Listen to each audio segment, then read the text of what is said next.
This move opens lines for both the queen and the king's bishop, and immediately claims central space, a fundamental principle in opening play. This move symmetrically mirrors white's intention, immediately contesting the center and opening lines for the queen and bishop, a fundamental principle of classical opening play. This move initiates the Vienna game, a less common but solid opening that avoids immediate sharp theoretical lines while developing a piece and preparing to support the e4 pawn. This move signals a deviation from typical responses to the Vienna game, aiming for a fianchettoed bishop to control the long diagonal, potentially leading to a King's Indian-like pawn structure but on the queen side. This move, bc4, immediately targets the f7 pawn, a common strategy in many openings that aims to exploit black's early development and potentially create a swift attack. This move develops the bishop to its most active diagonal, mirroring white's bishop and preparing for kingside castling, consistent with King's Indian defense principles. This move shores up the e4 pawn and prepares to develop the kingside bishop, opening a diagonal for it while also allowing the queen to potentially move to d2 or e2 for further kingside development. This move prepares to challenge white's central pawn presence and potentially develop the queenside bishop to a more active square on b7. This aggressive pawn thrust on the kingside aims to disrupt black's defensive setup and potentially open lines for an attack against the g7 bishop and the king. This move solidifies black's central pawn structure, creating a solid pawn chain that supports the knight on f6 and prepares for eventual queenside expansion. This aggressive pawn push on the kingside aims to disrupt black's pawn structure and potentially open lines for white's attack, but it must be supported to avoid leaving the white king vulnerable. By advancing the g-pawn to g5, black establishes a strong pawn chain, aiming to solidify the kingside and potentially launch a counterattack on white's aggressively advanced h-pawn. This aggressive pawn push aims to disrupt black's kingside pawn structure and create attacking chances by opening lines towards the king. Capturing on h6 with the knight offers a tempting material gain but opens the g-file to white's rook, disrupting your kingside pawn structure and potentially creating a dangerous attacking avenue for white. This aggressive pawn push on the kingside, culminating in the queen's timely activation to h5, exploits the weakened kingside pawn structure caused by black's pawn advances and the misplaced knight, creating immediate attacking threats. This move defends the knight by preparing to recapture with the bishop, while also developing the piece to a useful diagonal. This move exploits black's compromised kingside structure by immediately capturing the pawn and opening lines towards the enemy king, while also threatening further material gain. The recapture of the queen is forced, but it exposes black's king and opens lines for white's pieces. White recaptures the queen with the bishop, clearing the f3 square for knight development and initiating a positional squeeze by attacking black's weakened kingside pawn structure and creating pressure on the f6 square. The knight retreats to the edge of the board, a seemingly passive move, but it avoids losing material and prepares to redeploy to a more active square later in the game. This move reinforces the king's safety by creating a pawn shield, but it also weakens the light squares around the king and hinders the development of the kingside pieces. Developing the bishop to e6 reinforces control over the d5 square and prepares to castle, while simultaneously creating a defensive pawn shield for the king on the kingside. This exchange simplifies the position by removing black's active bishop, aiming to exploit the weakened dark squares in black's camp and potentially gain a spatial advantage. This pawn capture on e6 opens the f-file for black's rook and clarifies the pawn structure. But it also creates doubled pawns which can become a weakness in the endgame. This move develops the knight to a more central square, aiming to support the king's defense and potentially prepare for kingside castling. This move continues the plan to develop the kingside knight towards the center, aiming to challenge white's central pawn structure and prepare for kingside castling.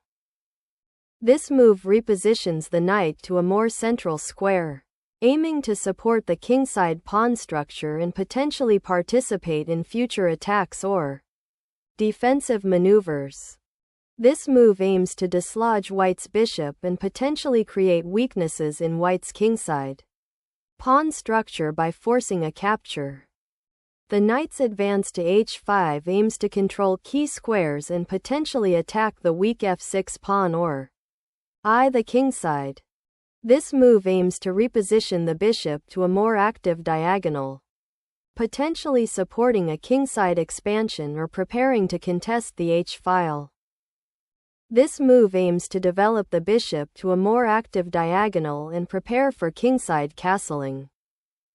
The knight on d7 begins to reroute towards the kingside, aiming to support a future pawn advance or contest key squares, while also preparing to potentially develop the bishop on c8.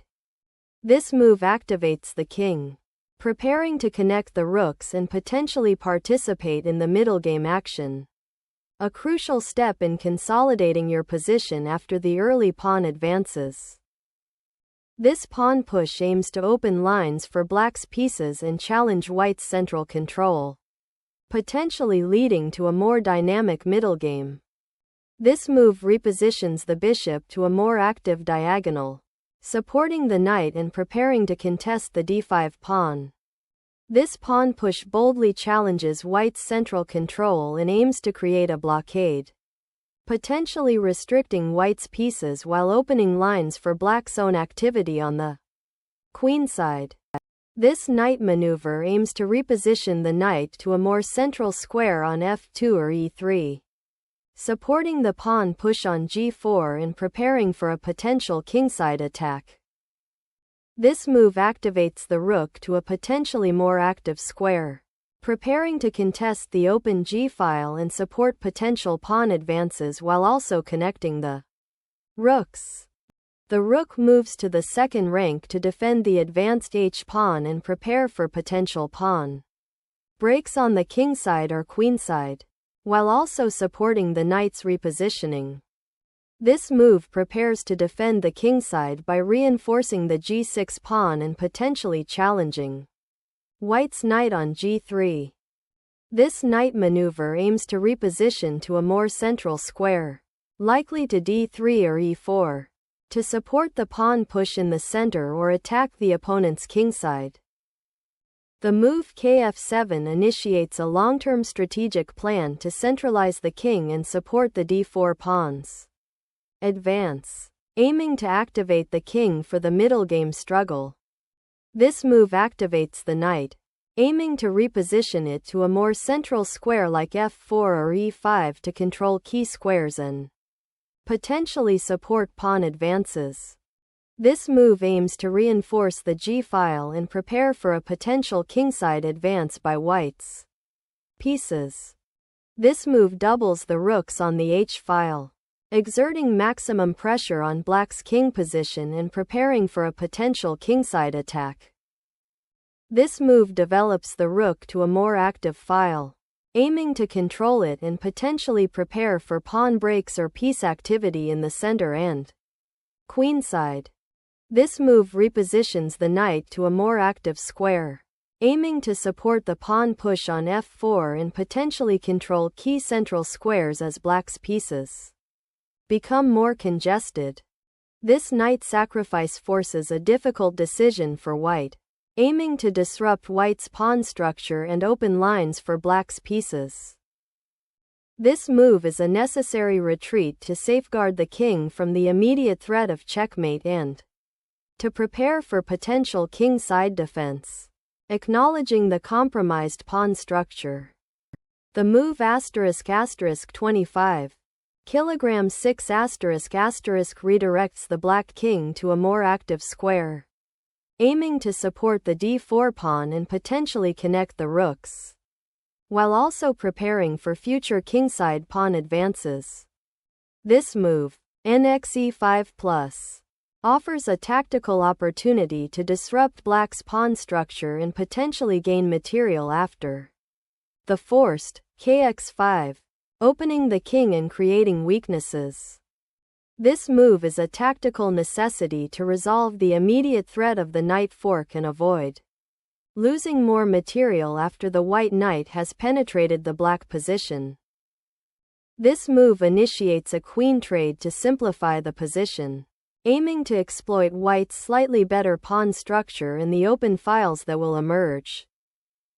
This move develops the bishop to a more active diagonal, seeking to control central squares and potentially support a queenside pawn advance. This move repositions the knight to a more active square, preparing to exert pressure on black's kingside and potentially support a pawn pusher further. Knight maneuvers. This move repositions the rook to a more active central file, intending to challenge white's control and potentially support a queenside pawn push or a kingside attack. This move continues white's material advantage by capturing the advanced knight, simplifying the position and further enhancing white's pawn structure advantage. This move activates the rook by bringing it to an open file, aiming to exploit the pinned knight and pressure white's uncastled king. This exchange simplifies white's position, removing a crucial defender from black's kingside and creating opportunities for white's rooks to become active on the open d-file and potentially attack the vulnerable black king. This move aims to reposition the rook to a more active file and potentially defend against white's initiative along the h-file. This move exchanges the knight for a pawn, simplifying the position and creating a passed pawn on the d-file for white, which can be a significant long-term advantage. This move initiates a desperate attack by checking the white king, seeking counterplay and tactical complications as black's position has deteriorated significantly. The king bravely steps forward to centralize, seeking an active role in the endgame by unpinning the knight and preparing to support the central pawn push. This move captures a piece, but neglects to defend the hanging knight on h2, allowing white to win material by recapturing with the king.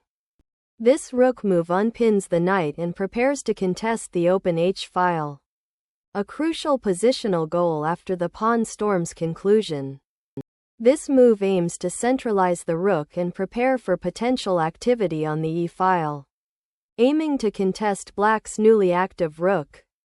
The king centralizes, aiming to participate in the endgame by supporting the pawn majority on the kingside and potentially anchoring the remaining pieces. This move opens the c-file and challenges white's central control, aiming to create counterplay by activating black's rook and potentially targeting the pawn chain on the queenside. This move aims to redeploy the knight to a more active square, potentially supporting pawn advances or coordinating with the other pieces to challenge black's space advantage.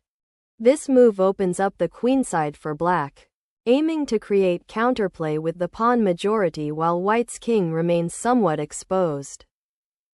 This pawn push aims to create an escape square for the king and potentially open lines for further piece activity, while also preventing black's pawn majority from advancing too easily. The move Ra6 is a strategic repositioning of the rook, aiming to contest the a-file and potentially support a pawn advance on the queenside or create counterplay against white's king. This move aims to prevent black's queenside expansion with b4, securing white's pawn structure and preparing potential pawn pushes later. This move initiates a pawn break on the queenside, aiming to open lines for black's rook and potentially create a passed pawn. while white's a3 move aims to prevent such expansion. This pawn capture on a4 opens the a file, creating immediate counterplay and potential threats against black's queenside pawns. This pawn advance aims to break white's queenside pawn structure and create counterplay on the queenside for black's pieces. This move initiates a critical fork by the knight, targeting both the king and the rook, aiming to regain material advantage. The king has advanced into an exposed central position, creating potential weaknesses that white can exploit with well-placed pieces. This move uses the rook to exploit the discovered check on the black king, forcing it to move and allowing white to recapture material.